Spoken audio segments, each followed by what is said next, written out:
لوگوں کی دعا اللہ تعالیٰ قبول نہیں کرتا، اور یہ 3 لوگ ایسے ہیں جو آنے والے رزق کو ٹھکرا دیتے ہیں۔ کیوں؟ اس لیے کہ یہ 3 گناہ بڑے شوق سے کرتے ہیں۔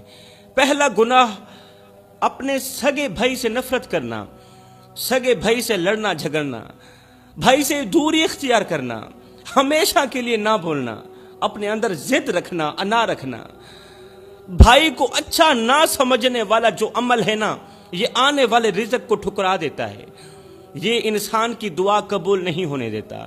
ایسے انسان کی دعا اس کے سر سے ایک بالشت بھی اوپر نہیں جاتی جو شخص اپنے سگے بھائی سے نفرت کرتا ہے۔ زندگی اتنی مختصر ہے، اتنی مختصر ہے کہ جی بھر کر محبت کرنے کا وقت نہیں ملتا، اللہ جانے لوگ نفرتوں کا وقت کہاں سے لے کر آتے ہیں۔ ایک بار کسی شخص نے اپنے سگے بھائی سے لڑائی کی، اس کا سر پھاڑا، پھر ہمیشہ کے لیے دور ہو گیا، نفرت کرنے لگا، کبھی نہ پوچھا بھائی تیرا کیا حال ہے۔ اپنی ضد اور انا کی غلامی کرتے ہوئے بھائی کو دشمن سمجھ بیٹھا اور بہت دور چلا گیا۔ وقت گزرتا گیا، خاموشی دلوں کی دیوار بن گئی۔ پھر ایک دن ماں نے اپنے متکبر بیٹے کو کہا، ماں نے اپنے بڑے بیٹے کو کہا، بیٹا آج 20 سال بعد تیرا بھائی تجھے یاد کر رہا ہے، آج 20 سال بعد تیرا چھوٹا بھائی تجھے یاد کر رہا ہے، جسے تو نے ٹھکرا دیا تھا، جس سے تو نفرت کرتا ہے، تجھے یاد کر رہا ہے۔ کہتا ہے میرے بھائی کو کہو ایک بار مجھے گلے تو لگا لو، ہو سکتا ہے یہ ملاقات ہماری آخری ملاقات ہو۔ اے متکبر اور ضدی بیٹے نے کہا، اماں وہ میرا بھائی نہیں، وہ میرا دشمن ہے، وہ کسی بھی حال میں میرا بھائی نہیں ہو سکتا، وہ میرا دشمن ہے اور میں کسی بھی حال میں اسے گلے نہیں لگا سکتا۔ رات گزر گئی، صبح کا سورج طلوع ہوتے ہی کسی نے خبر دی کہ تمہارا بھائی اس دنیا میں نہیں رہا، تمہارا چھوٹا بھائی تمہارے ظلم سہتا سہتا اس دنیا سے چلا گیا ہے، ہمیشہ کے لیے خاموش ہو گیا ہے، اب وہ اس دنیا میں نہیں رہا۔ یہ خبر سنتے ہی متکبر بھائی گھر سے اٹھا، چھوٹے بھائی کے گھر گیا، کمرہ خالی تھا، بستر ٹھنڈا تھا، اور بستر کے اوپر ایک مردہ لاش پڑی تھی، اور اس لاش کے اوپر ایک خط پڑا تھا جس کے اوپر لکھا تھا، بھائی تجھے بہت یاد کرتا تھا، تجھے گلے لگانے کو بہت دل کرتا تھا، لیکن نہیں کر سکتا تھا کیونکہ میں غریب تھا اور تو امیر تھا۔ بھائی تجھے دیکھنے کو بہت دل کرتا تھا، تجھے دکھ سنانے کو بہت دل کرتا تھا، تجھے درد سنانے کو بہت دل کرتا تھا، تجھے گلے لگانے کو بہت دل کرتا تھا، لیکن نہیں کر سکتا تھا کیونکہ میں غریب تھا اور تو امیر تھا۔ ہائے یہ خط پڑھتے ہی ضدی بھائی، متکبر بھائی، بڑا بھائی رونے لگا، دیواروں پہ ٹکرے مارنے لگا، مگر یہ سب کچھ فضول تھا کیونکہ اب وقت گزر چکا تھا۔ میرے بھائیوں یاد رکھو، انا سے بڑی کوئی قبر نہیں ہوتی، اور بھائی جیسا کوئی سایہ نہیں ہوتا، بھائی کو سینے سے لگانے سے بڑی کوئی عبادت نہیں ہو سکتی۔ نماز اللہ تعالیٰ کی بہت بڑی عبادت ہے، قسم ہے اللہ پاک کی، روزہ اللہ تعالیٰ کی بہت بڑی عبادت ہے، کسی کی مدد کرنا اللہ تعالیٰ کی بہت بڑی عبادت ہے، روزہ، نماز، حج، زکوٰۃ اللہ تعالیٰ کی بہت بڑی عبادت ہے، مگر سنو بھائی کو سینے سے لگانا، اے ہے محبت بھری نگاہوں سے دیکھ کر اپنے بھائی کو سینے سے لگانا، اس کی پیشانے پر بوسہ دینا، اس سے بڑی کوئی عبادت نہیں ہو سکتی۔ میرے رسول کریم صلی اللہ علیہ وآلہ وسلم نے فرمایا اپنے بھائی کو اس حال میں اکیلا مت چھوڑو کہ وہ تمہیں بلائے اور تم اس کی مدد نہ کرو، وہ تمہیں بلاتا رہے، وہ مصیبت میں ہو اور تم اس سے منہ موڑ کر آگے چلے جاؤ۔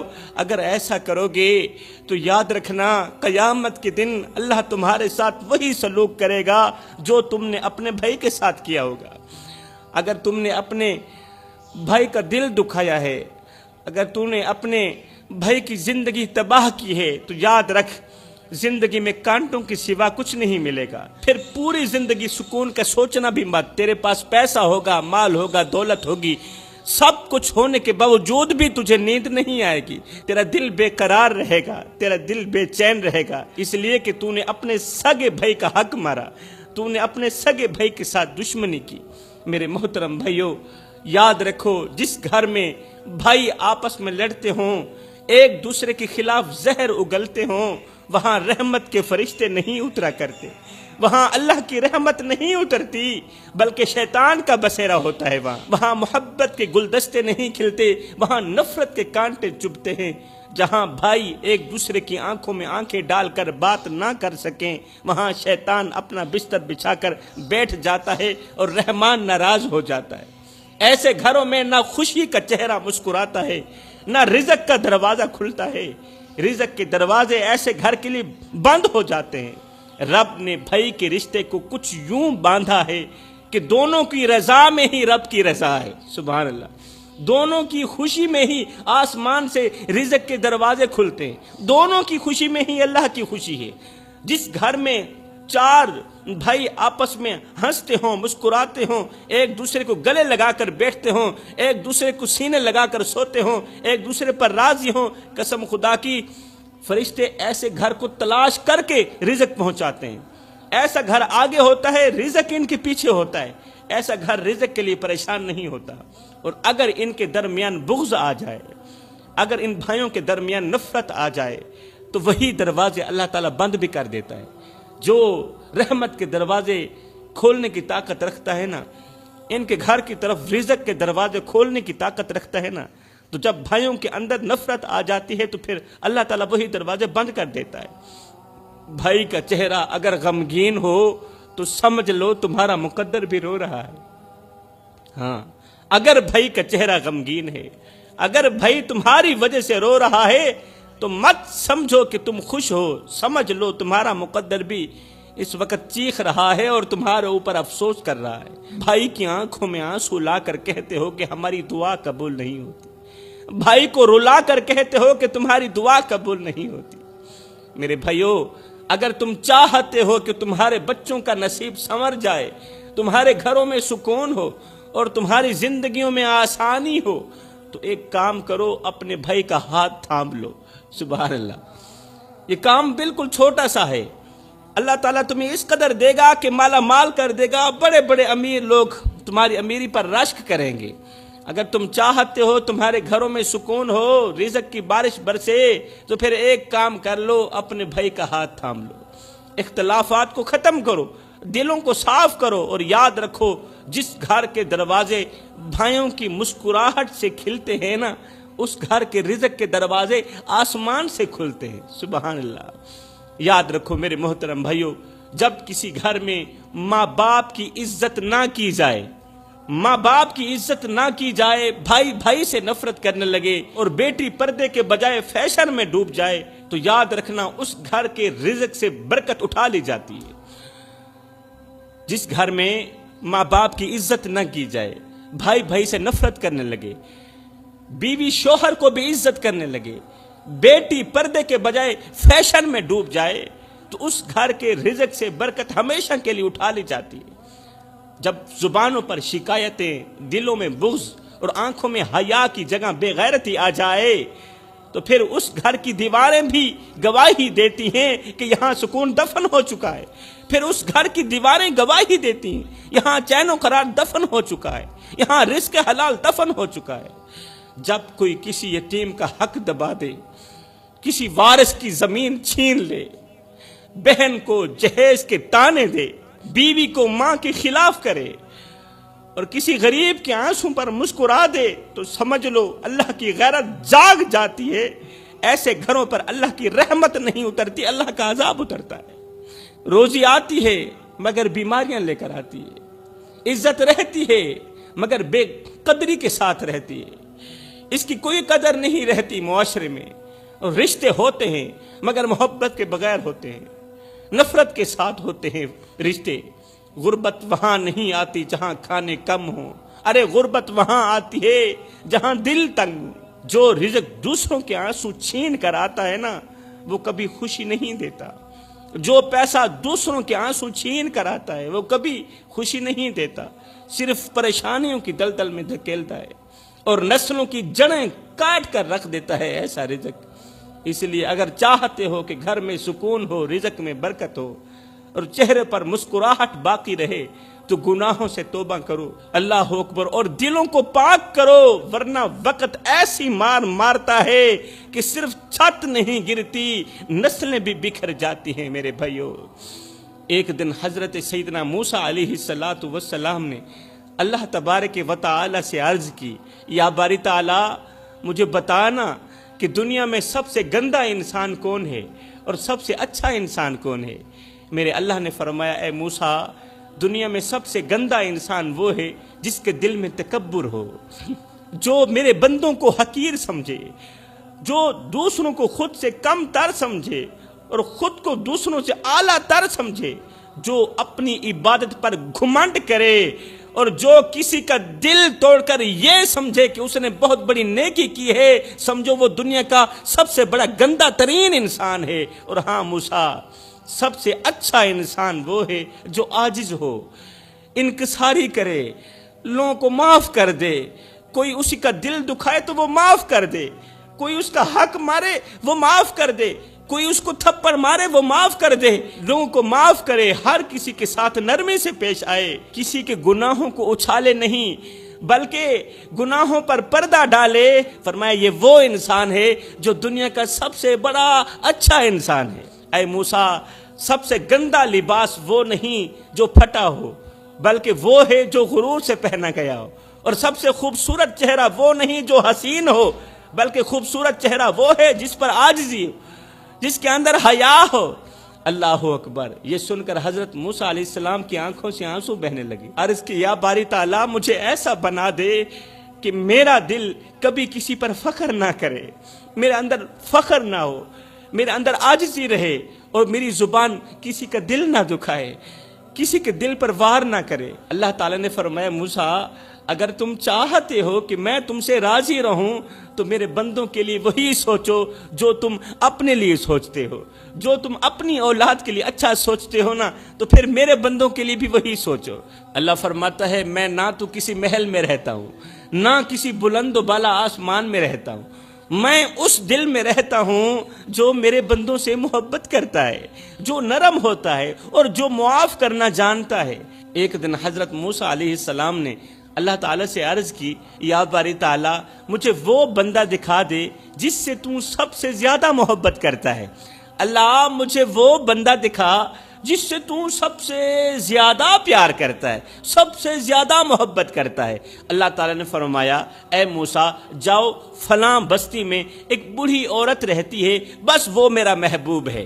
ایک بوڑھی عورت رہتی ہے، وہ میرا محبوب ہے۔ حضرت موسیٰ علیہ السلام فوراً وہاں پہنچے، دیکھا ایک کمزور جھکی ہوئی کمر والی بوڑھی عورت چھوٹی سی جھونپڑے میں تنہا رہتی ہے، کپڑے پھٹے ہوئے ہیں، گھر میں کچھ بھی نہیں ہے، نہ مال ہے، نہ جا ہے، نہ شہرت، بس ایک چھوٹی سی چکی ہے اور ایک پھٹا ہوا جائے نماز ہے۔ یہ دیکھ کر حضرت موسیٰ علیہ السلام حیران ہو گئے اور عرض کی، اے اماں مجھے ایک بات تو بتا کہ تیرا رب تجھے اتنا زیادہ کیوں چاہتا ہے؟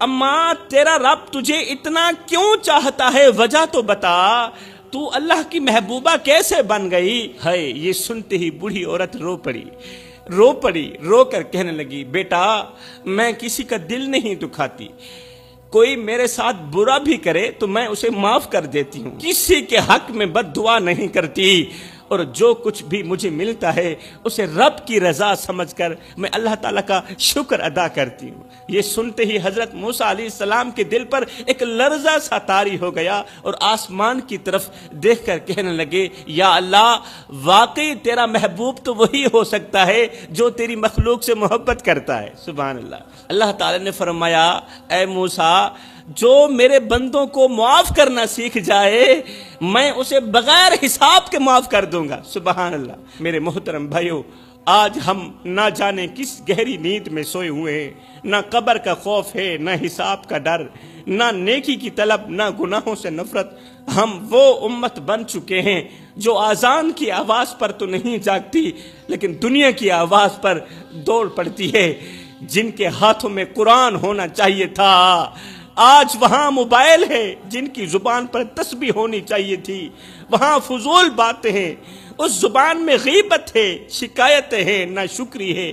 ہم نے اپنے رب کو اس وقت یاد کرنا سیکھا ہے جب ہم مصیبت میں آ جاتے ہیں۔ ہم نے جب بھی یاد کیا اللہ کو مصیبتوں میں ہی یاد کیا، ورنہ خوشیوں میں تو ہم خود کو ہی خدا سمجھتے ہیں، ہم وہ لوگ بن گئے ہیں جو رشتے ختم کر کے رشتوں کی دھچیاں اڑا کے واٹس ایپ پر سٹیٹس لگاتے ہیں الحمدللہ زندگی بہت خوبصورت بن گئی۔ کاش ہمیں کوئی شیشہ دکھائے، کاش ہمیں کوئی آئینہ دکھائے اور بتائے کہ خوبصورت زندگی وہ نہیں جس میں گاڑیاں ہوں، خوبصورت زندگی وہ نہیں جس میں موبائل ہوں، بلکہ خوبصورت زندگی تو وہ ہے جس میں دل صاف ہوں، زبان نرم ہو، والدین راضی ہوں اور رب خوش ہو۔ خوبصورت زندگی تو یہ ہے۔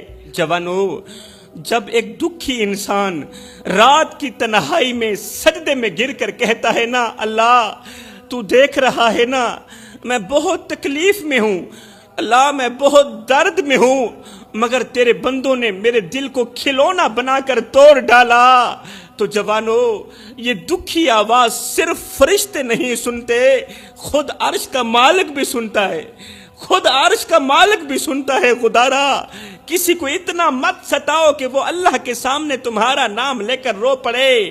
اگر وہ اللہ کے سامنے تمہارا نام لے کر چیخ پڑا، تڑپ پڑا، تو یاد رکھنا تمہارے لیے بہت بڑا مسئلہ بن جائے گا، تم بہت بڑی بلا کے منہ میں آ جاؤ گے۔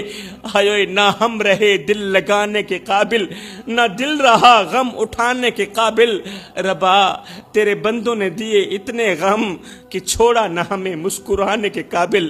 جوانو ایسی زندگی تو جانور بھی نہیں گزارتے جیسی ہم گزار رہے ہیں۔ کتنے لوگ ہیں جن کی زندگیاں ہماری زبان کی وجہ سے تباہ ہو چکی ہیں، کتنے دل ہیں جو ہماری باتوں کے الفاظ سہتے سہتے ٹوٹ چکے ہیں۔ کسی کو اتنا مت رلاؤ کہ وہ اللہ کے سامنے تمہارا نام لے کر تڑپ اٹھے۔ اگر اس نے ایسا کر لیا تو یاد رکھنا تم دنیا والوں کے سامنے ذلیل ہوتے نظر آؤ گے، تباہ و برباد ہوتے نظر آؤ گے۔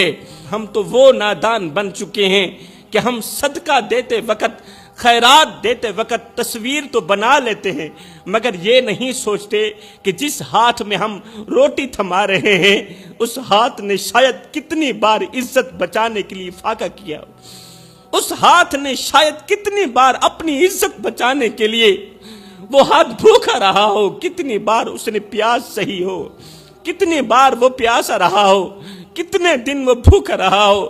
ارے ایسی زندگی جس میں ضمیر نہ ہو، احساس نہ ہو، انسانیت نہ ہو، وہ زندگی دھرتی کے اوپر صرف بوجھ ہے، وہ زندگی نہیں بلکہ وہ قیامت کے دن کی شرمندگی ہے۔ کبھی رک کر اپنے آپ سے پوچھو کیا تم واقعی زندہ ہو؟ ارے زندہ بھی ہو کہ زندہ ہو کر بھی مردہ بن چکے ہو؟